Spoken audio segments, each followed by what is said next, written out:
सूत जी बोले, हे श्रेष्ठ मुनियों, अब आगे की कथा कहता हूँ। पहले समय में उल्कामुख नाम का एक बुद्धिमान राजा था। वह सत्यवक्ता और जितेंद्रिय था। प्रतिदिन देव स्थानों पर जाता और निर्धनों को धन देकर उनके कष्ट दूर करता था। उसकी पत्नी कमल के समान मुख वाली तथा सती साध्वी थी। भद्रशिला नदी के तट पर उन दोनों ने श्री सत्यनारायण भगवान का व्रत किया। उसी समय साधु नाम का एक वैश्य आया। उसके पास व्यापार करने के लिए बहुत सा धन था। राजा को व्रत करते देखकर वह विनय के साथ पूछने लगा, हे राजन, भक्ति भाव से पूर्ण होकर आप यह क्या कर रहे हैं? मैं सुनने की इच्छा रखता हूँ, तो आप मुझे बताएं। राजा बोला, हे साधु, अपने बंधु बांधवों के साथ पुत्र आदि की प्राप्ति के लिए एक महाशक्तिमान श्री सत्यनारायण भगवान का व्रत व पूजन कर रहा हूँ। राजा के वचन सुन साधु आदर से बोला, हे राजन, मुझे इस व्रत का सारा विधान कहिए। आपके कथानुसार मैं भी इस व्रत को करूँगा। मेरी भी संतान नहीं है और इस व्रत को करने से निश्चित रूप से मुझे संतान की प्राप्ति होगी। राजा से व्रत का सारा विधान सुन व्यापार से निवृत्त हो वह अपने घर गया। साधु वैश्य ने अपनी पत्नी को संतान देने वाले इस व्रत का वर्णन कह सुनाया और कहा कि जब मेरी संतान होगी तब मैं इस व्रत को करूँगा। साधु ने इस तरह के वचन अपनी पत्नी लीलावती से कहे। एक दिन लीलावती पति के साथ आनंदित हो सांसारिक धर्म में प्रवृत्त होकर सत्यनारायण भगवान की कृपा से गर्भवती हो गई। 10वें महीने में उसके गर्भ से एक सुंदर कन्या ने जन्म लिया। दिनों दिन वह ऐसे बढ़ने लगी जैसे कि शुक्ल पक्ष का चंद्रमा बढ़ता है।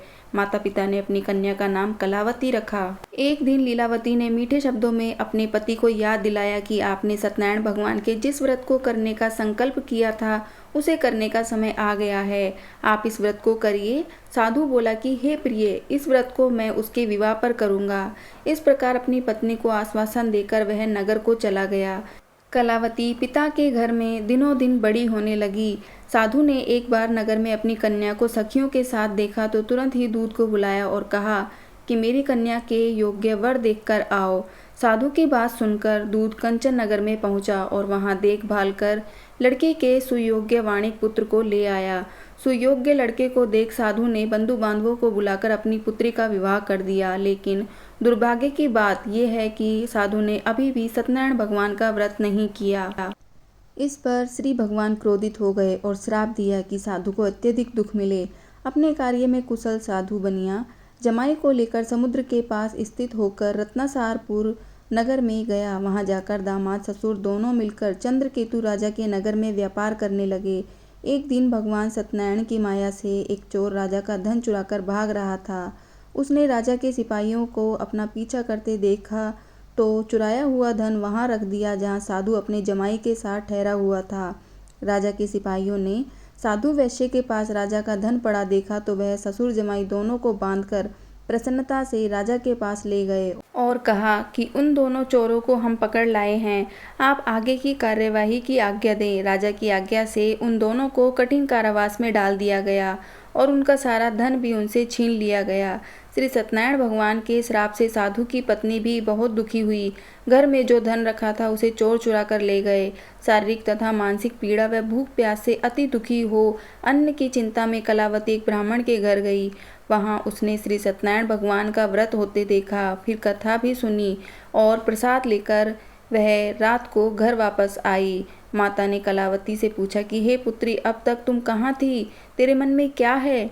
कलावती ने अपनी माता से कहा, हे माता, मैंने एक ब्राह्मण के घर में श्री सत्यनारायण भगवान का व्रत देखा है। कन्या के वचन सुन लीलावती भगवान के पूजन की तैयारी करने लगी।